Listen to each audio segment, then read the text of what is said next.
প্রিয় শিক্ষার্থী বন্ধুরা, আশা করছি তোমরা বেশ ভালো আছো। আজকে আমরা অষ্টম শ্রেণীর 2026 সালের দ্বিতীয় অধ্যায়ের মুনাফা সম্পর্কে ধারণা নেব এবং পরবর্তী দিন থেকে আমরা অনুশীলনীর অঙ্ক করব। তাহলে চলুন শুরু করি। প্রথমে আমাদের জানতে হবে লাভ বা ক্ষতি। একজন ব্যবসায়ী দোকান ভাড়া, পরিবহন খরচ এবং অন্যান্য আনুষঙ্গিক খরচ পণ্যের ক্রয় মূল্যের সাথে যোগ করে প্রকৃত খরচ নির্ধারণ করেন। এই প্রকৃত খরচকে কি বলা হয়? বিনিয়োগ বলা হয়। এই বিনিয়োগকেই লাভ বা ক্ষতি নির্ণয়ের জন্য ক্রয় মূল্য হিসেবে ধরা হয়। ওকে, আর যে মূল্যে ওই পণ্য বিক্রয় করা হয় তাকে বলা হয় বিক্রয় মূল্য। ক্রয় মূল্যের চেয়ে বিক্রয় মূল্য বেশি হলে সেটাকে বলা হয় লাভ। লাভের আরেকটা নাম হচ্ছে মুনাফা। আর ক্রয় মূল্যের চেয়ে যখন বিক্রয় মূল্য কম হবে তখন কি হয়ে যাবে?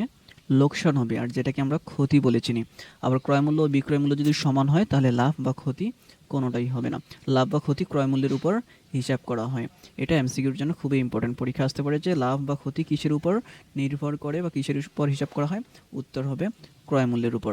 এখানে আমাদের দুইটা ফর্মুলা মনে রাখতে হবে। যখন আমরা লাভ বের করব তখন বিক্রয় মূল্য থেকে ক্রয় মূল্য বিয়োগ করতে হবে, যখন ক্ষতি বের করব তখন ক্রয় মূল্য থেকে বিক্রয় মূল্য বিয়োগ করতে হবে।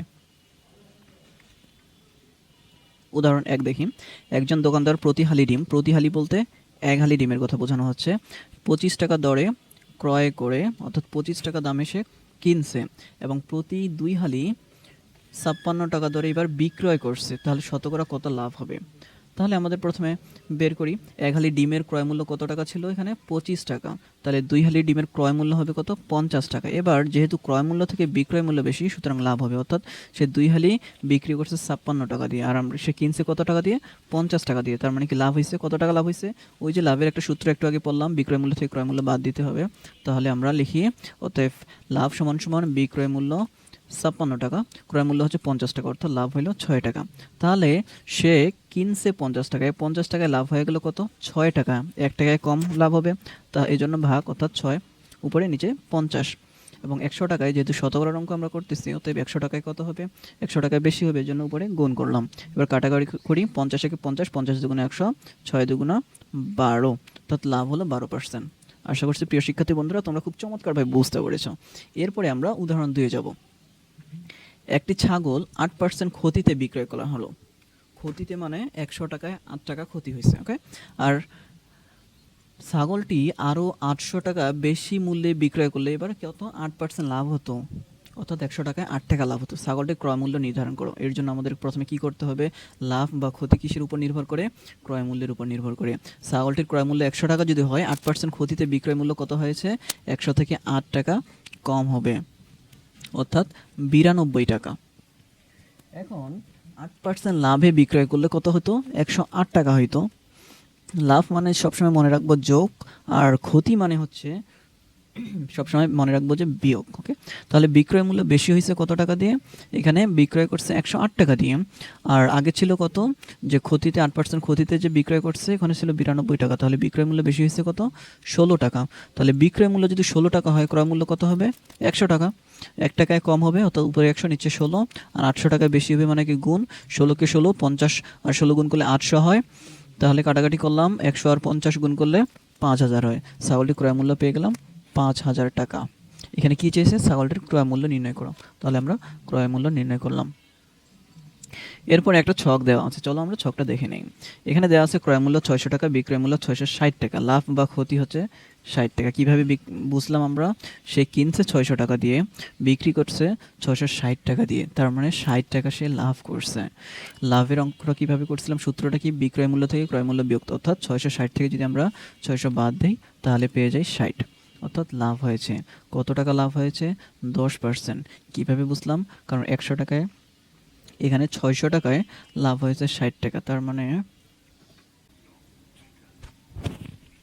তাহলে এখানে ছকটা আমরা খেয়াল করি। প্রথমে দেওয়া আছে কত? ক্রয় মূল্য দেওয়া আছে 600 টাকা, বিক্রয় মূল্য 660 টাকা। তার মানে বোঝাই যাচ্ছে যে বিক্রয় যেহেতু বেশি করছে তার মানে 60 টাকা লাভ হয়েছে, যে লেখা আছে 60 টাকা। তাহলে আমরা এখানে এটা সলভ করতে পারি এভাবে। ক্রয় মূল্য 600 টাকা, বিক্রয় মূল্য 660 টাকা, লাভ হচ্ছে বিক্রয় মূল্য বিয়োগ ক্রয় মূল্য, তাহলে লাভ হলো 60 টাকা। লাভ বের করার ফর্মুলা হচ্ছে লাভ সমান সমান শতকরা লাভ সমান সমান লাভ ভাগ ক্রয় মূল্য ইন্টু 100%। লাভ কত? 60 ভাগ ক্রয় মূল্য কত ছিল? 600 টাকা ইন্টু 100%। তার মানে 100 কে 100, 6 100, 600, ছয়কে ছয়, 6×10=60, উত্তর 10%। প্রথমটা আমরা পেয়ে গেলাম, এখানে লিখে এসেছি প্রথমটা 10%। পরেরটা দেখি, ক্রয় মূল্য দেওয়া আছে 600, লিখলাম ক্রয় মূল্য 600 টাকা, বিক্রয় মূল্য 552 টাকা। কম টাকায় বিক্রি করছে, তার মানে কি ক্ষতি হয়েছে। সো আমরা লিখতে পারি এখন ক্ষতি সমান সমান ক্রয় মূল্য মাইনাস বিক্রয় মূল্য। 600 থেকে 552 বাদ দিলে 48 টাকা হয়। শতকরা ক্ষতির ফর্মুলা হচ্ছে ক্ষতি ভাগ ক্রয় মূল্য। তো ক্ষতি দেওয়া ছিল কত, 48 ভাগ 600 ইন্টু 100। তাহলে এটা যদি আমরা এভাবে ভাগ করি, 48 ভাগ 600 গুণন 100, তাহলে 6 6, 100 100 600, 6 100 600, 6 6, 6 আসছে 48। উত্তর ক্ষতি হচ্ছে 8%। এটাও করা আছে এখানে, সমাধান 8%। পরেরটা দেখি, পরেরটাতে ক্রয় মূল্য দেওয়া নাই, বিক্রয় মূল্য দেওয়া আছে, লাভ দেওয়া আছে, শতকরা লাভ বা ক্ষতি বের করতে বলছে। এটার জন্য আমরা কি করব, যেটা দেওয়া আছে বিক্রয় মূল্য দেওয়া আছে সেটা লিখলাম, লাভ দেওয়া আছে সেটাও লিখলাম। এরপর আমাদের ক্রয় মূল্য বের করতে হবে। ক্রয় মূল্য কীভাবে বের করা যায়, বিক্রয় মূল্য থেকে লাভ বিয়োগ করলেই ক্রয় মূল্য পেয়ে যাই। তাহলে বিক্রয় মূল্য দেওয়া ছিল তোমার 583, লাভ দেওয়া ছিল 33 টাকা, বের করে ফেলছি আমরা এখানে। বিয়োগ করলে হয় 550 টাকা, এটা পেলাম ক্রয় মূল্য। বিক্রয় মূল্য তো আগে থেকেই দেওয়া ছিল, তাহলে বিক্রয় মূল্য 583 টাকা, ক্রয় মূল্য হচ্ছে 550 টাকা, তার মানে বিক্রি করছে বেশি, অর্থাৎ লাভ হয়েছে। লাভ, শতকরা লাভের ফর্মুলা কি, লাভ ভাগ ক্রয় মূল্য ইন্টু 100। তাহলে এখানে আমরা এখন লিখতে পারি লাভ কত হয়েছে, 33 টাকা। 33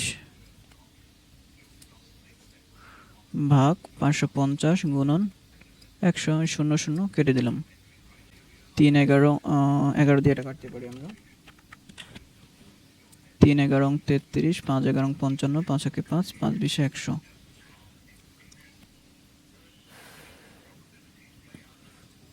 স্টপ।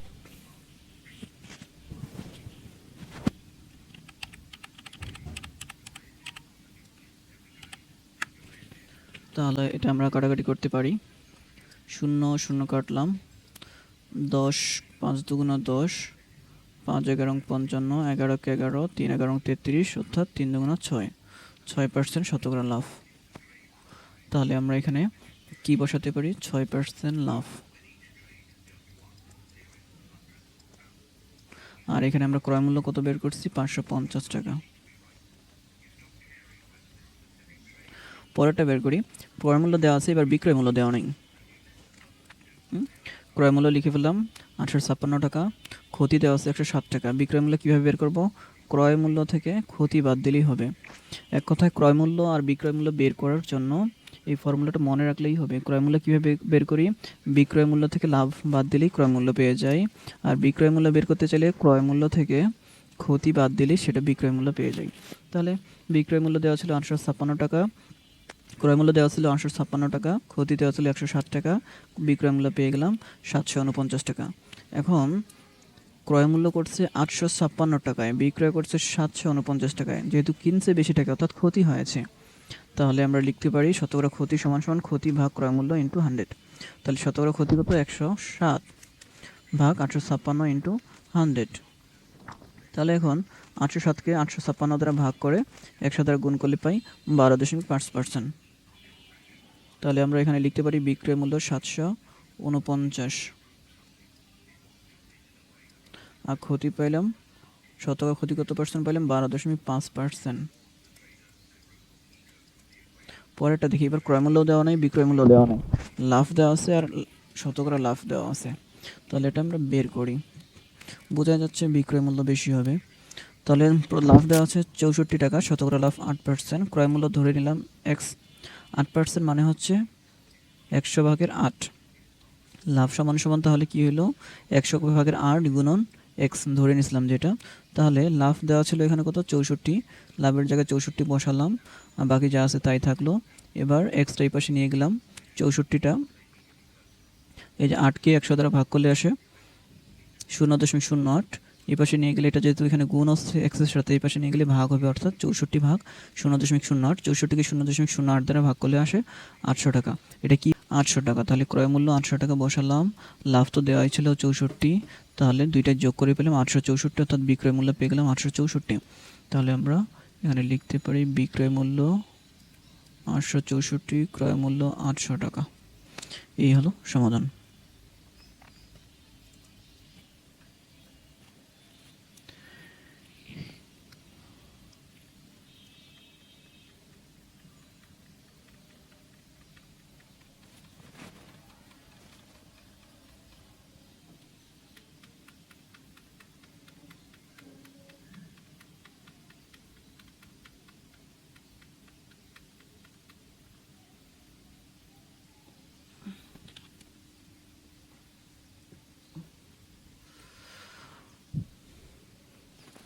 এরপরে দেখি প্রফিট। প্রফিট মানে হচ্ছে মুনাফা।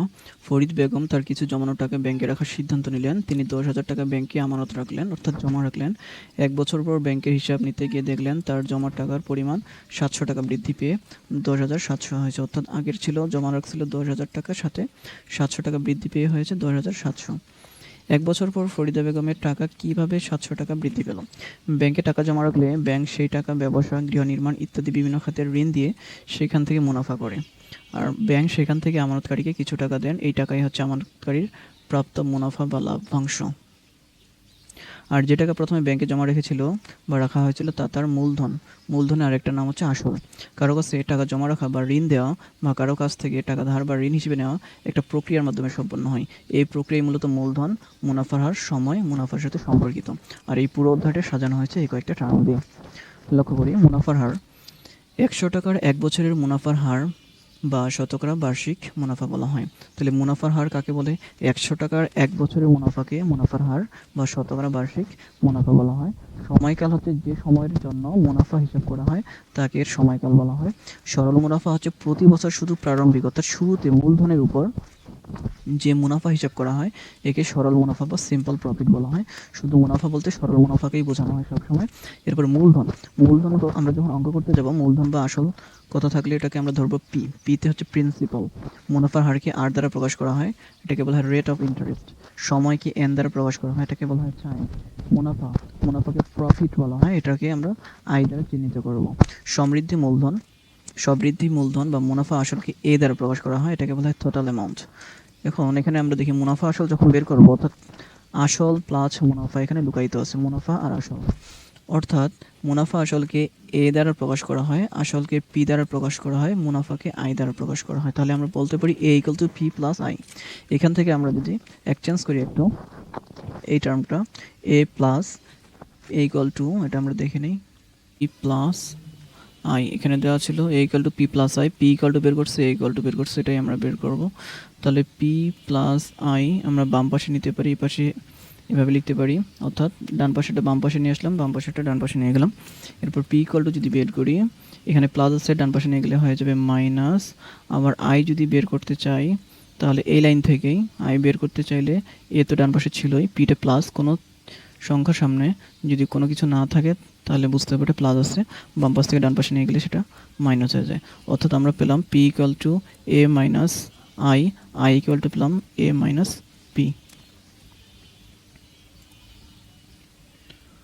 মুনাফা সংক্রান্ত সমস্যা। মুনাফা সংক্রান্ত সমস্যা। আসল, মুনাফার হার, সময়, মুনাফা এই 4টি উপাত্তের যে কোনো 3টি জানা থাকলে বাকি উপাত্তটি বের করা যায়। নিচের সম্পর্কে আলোচনা করি। মুনাফার নির্ণয় প্রথমে বের করা শিখি। রমেশ সাহেব ব্যাংকে 5,000 টাকা জমা রাখলেন এবং ঠিক করলেন যে আগামী 6 বছর তিনি ব্যাংক থেকে টাকা উঠাবেন না। ব্যাংকের বার্ষিক মুনাফা 10% হলে 6 বছর পর তিনি মুনাফা কত পাবেন? মুনাফা আসল কত হবে? ওকে, তাহলে এখানে কি দেওয়া ছিল? বার্ষিক মুনাফা 10%, অর্থাৎ 100 টাকার 1 বছরের মুনাফা হবে 10 টাকা। 100 টাকা 1 বছরের মুনাফা কম হবে, কম মানে ভাগ, এই জন্য হচ্ছে উপরে 10 নিচে 100। এখানে মোট কত টাকা জমা রাখছিল? 5,000 টাকা। তাহলে 5,000 টাকার 1 বছরের মুনাফা বেশি হবে, এই জন্য আমরা এখানে গুণ করছি। এবং পরবর্তীতে কত বছর তিনি ব্যাংক থেকে টাকা না ওঠার কথা বলছিলেন? 6 বছর। তাহলে 5,000 টাকার 6 বছরের মুনাফা আরও বেশি হবে, এই জন্য এটা গুণ করলাম। তাহলে কাটাকাটি করি, 100 দিয়ে 5,000কে কাটলে 50, তাহলে 50 আর 6 গুণ করলে 300, 300-র সাথে 10 গুণ করলে 3,000। এটা পেলাম আমরা 5,000 টাকা 6 বছরের মুনাফা। মুনাফা আসল এখানে বের করতে বলছে, মুনাফা সাথে আসল কত হবে?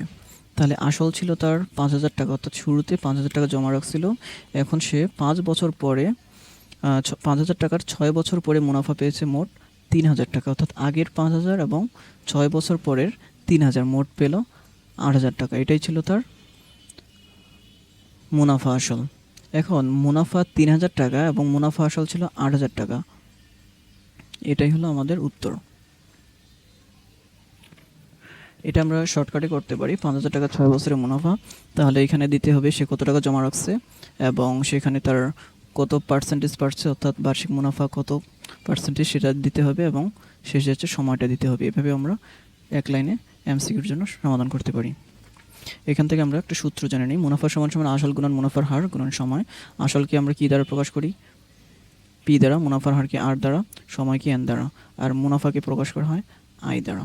আর মুনাফা আসল সমান সমান আসল যোগ মুনাফা, মুনাফা আসলকে এ দ্বারা প্রকাশ করা হয়, আসলকে পি দ্বারা, মুনাফা হচ্ছে আই দ্বারা। তাহলে আমাদের এখান থেকে দুইটা সূত্র মনে রাখতে হবে। মুনাফা সমান সমান মুনাফাকে তো আই দ্বারা প্রকাশ করা হয়, অর্থাৎ I equal to P R N, আর মুনাফা আসল সমান সমান P into 1 plus R N.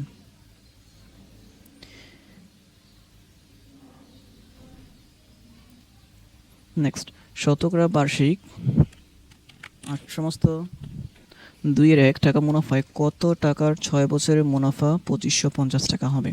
এই অঙ্কটা করার জন্য আগে আমাদের একটা সাইড নোট করে নিতে হবে। এখানে কি কি দেওয়া আছে, যেটা দেওয়া থাকবে না আমাদের সেটাই বের করতে হবে এখানে। তাহলে দেখি 8 সমস্ত 2/1, এটা হচ্ছে শতকরা বার্ষিক মুনাফার হার, হারকে আমরা প্রকাশ করি আর দ্বারা। তাহলে এটা আমরা লিখে ফেললাম। এন বছর দেওয়া আছে, অর্থাৎ এটা সময়, এন সমান সমান 6 বছর। এখানে মুনাফা দেওয়া আছে কত, মুনাফাকে আমরা আই দ্বারা প্রকাশ করি 2550 টাকা। বাকি থাকলো কি পি, অর্থাৎ পিটাই হচ্ছে আসলে আমাদের নির্ণয় করতে হবে। তাহলে আমরা সূত্র লিখি I equal to P R N, P equal to I ভাগ আর এন। এখন আমরা মান বসাই। আই এর মান কত ছিল 2550 টাকা, আর এর মান ছিল 17 ভাগ 2 গুণন 100, এটা আমরা বসালাম। এন এর মান ছিল 6 বছর। এখন এটা কাটাকাটি করছে, কাটাকাটি করার পর আমরা পেলাম মোট 5000 টাকা, অর্থাৎ পি ইকুয়াল টু পেলাম 5000। এবার নির্ণয় করব আমরা মুনাফার হার। শতকরা বার্ষিক কত মুনাফায় 3000 টাকার 5 বছরের মুনাফা 1500 টাকা হবে। এখান থেকে কত মুনাফায়, অর্থাৎ এটা দেওয়া আছে পি এর মান, এখানে এটা পি এর মান দেওয়া আছে 5 বছর, অর্থাৎ এটা এন এর মান, এবং 1500 টাকা এটা হচ্ছে আই এর মান দেওয়া আছে। আমাদের বের করতে বলছে এখানে বার্ষিক কত মুনাফা, অর্থাৎ আর এর মান ইকুয়াল টু হোয়াট। তাহলে আমরা জানি I equal to P R N, R equal to I ভাগ পি এন। আই এর মান বসালাম, পি এর মান বসালাম, এন এর মান বসালাম, অর্থাৎ এখন কাটাকাটি করার পরে আমরা আর এর মান পেলাম 10%। এটাই হচ্ছে শতকরা বার্ষিক মুনাফার হার, এটা অ্যান্সার। 6 নম্বরে দেখি, কোনো আসল 3 বছরে মুনাফা আসলে 5500 টাকা হয়, মুনাফা আসলের 8/3 অংশ হলে আসল মুনাফার হার নির্ণয় করো। আসল এবং মুনাফার হার নির্ণয় করতে বলছে, আমরা জানি আসল প্লাস মুনাফা। আচ্ছা, এখানে বলা আছে কোনো আসল 3 বছরে মুনাফা আসলের 5500 টাকা হয়। কি বলছে, কোনো আসল, অর্থাৎ আসলটা বলা নাই। মুনাফা আসলের 8/3 অংশ হলে আসল ও মুনাফার হার নির্ণয় করো। আমরা জানি কি আসল যোগ মুনাফা মানে হচ্ছে মুনাফা আসল, অর্থাৎ মুনাফা আসল মিলেই তো মুনাফা আসল হয়। তাহলে এখন আসল তো বলা নাই, তাই না? তাহলে আমরা লিখি এখানে যে মুনাফা আসল কত দেওয়া আছে 5500, এটা আমরা লিখে ফেললাম এখান থেকে। এরপরে দেওয়া আছে আসল, আসল তো বলা নাই, তা আসলটা আমরা আগে লিখলাম এখানে। এবার মুনাফা কত, মুনাফা হচ্ছে আসলের 8/3 অংশ, তাহলে লিখলাম আসলের 8/3 অংশ। এখন আসল ধরে নিলাম 1, এখানে আসলের 8/3, অর্থাৎ আসলটা আমরা এখানে লিখলাম কত অংশ, এই যে 8/3 অংশ, এটা আমরা লিখলাম। এরপর এখানে যেটা আছে সেটা লিখলাম। এটা যদি আমরা লসাগু করি তাহলে 8 হয় নিচে, আর 8কে 8 দ্বারা ভাগ করলে 1 হয়। 1 আর 3 যদি আমরা গুণ করি 3 হয়, অর্থাৎ বিষয়টা এরকম। 8 পুরো 3, আর এখানে হয় নিচে কিছু নেই মানে 1, তার মানে 8 কে 8, তাহলে 8 আর 3 11, উপরে 11 আর নিচে হচ্ছে 8, অর্থাৎ এটা। আর আসল তো এখানে ছিলই, এটা তো এখানে নামালাম। এরপর আসল এখানে আছে, এটা এখানে গুণ অবস্থায় আছে, আর এই পাশে নিলে ভাগ হয়ে যাবে। আর যদি এরকম অংশ থাকে, অর্থাৎ 8/11, এরকম পুরোটাই যদি আমরা এই পাশে নিতে চাই তাহলে এটা উল্টে যায়, অর্থাৎ লবটা হরটা লব হয়ে যাবে। 11টা নিচে আসবে আর হরটা লব হয়ে যাবে। তাহলে কাটাকাটি করি, 11 দিয়ে 5500 কাটলে 500 হয়। তাহলে 500-র সাথে 8 যদি গুণ করি 4000 হয়। তাহলে আমরা আসল পেলাম, আসল কত 4000 পেয়েছি, আর মুনাফা আসল তো দেওয়া ছিল 5500, আসল আমরা 4000 বসলাম। 5500 থেকে 4000 বাদ দিলে আসে 1500। এখন এখানে বের করতে বলছে মুনাফার হার, অর্থাৎ আর এর মান বের করতে বলছে। আমরা জানি I equal to P R N, R এর মান আর ইকুয়াল টু আই ভাগ পি এন। পি এন কত দেওয়া আছে, পি দেওয়া আছে 4000, এন দেওয়া আছে 3 বছর, আই এর মান দেওয়া আছে 1500। মান বসালাম, কাটাকাটি করলাম, উত্তর আসলো 12.5 বা 12/2%। এরপরে সময় নির্ণয়, অর্থাৎ এন এর মান নির্ণয়। বার্ষিক 12% মুনাফায় কত বছরে 10,000 টাকা মুনাফায় 4800 টাকা হবে? এখন আমরা জানি I equal to P R N equal to I ভাগ পি আর, এটা আমরা জানি। যেহেতু মুনাফা দেওয়া আছে, মূলধন পি দেওয়া আছে, 12% আর দেওয়া আছে, সময় তো ইজিলি বের করতে পারবো ফর্মুলার সাহায্যে, এন ইকাল টু আই ভাগ পি আর। তাহলে মান বসাই দিলাম, কাটাকাটি করলাম, উত্তর আসলো 4 বছর। তো প্রিয় শিক্ষার্থী বন্ধুরা, আমরা মুনাফা অধ্যায়ের শুধুমাত্র উদাহরণ অঙ্কগুলো আজকে দেখলাম। এর পরবর্তী দিন আমরা অনুশীলনী 2.1 সমাধান করার চেষ্টা করব। তো আজকে এই পর্যন্তই। আল্লাহ হাফেজ।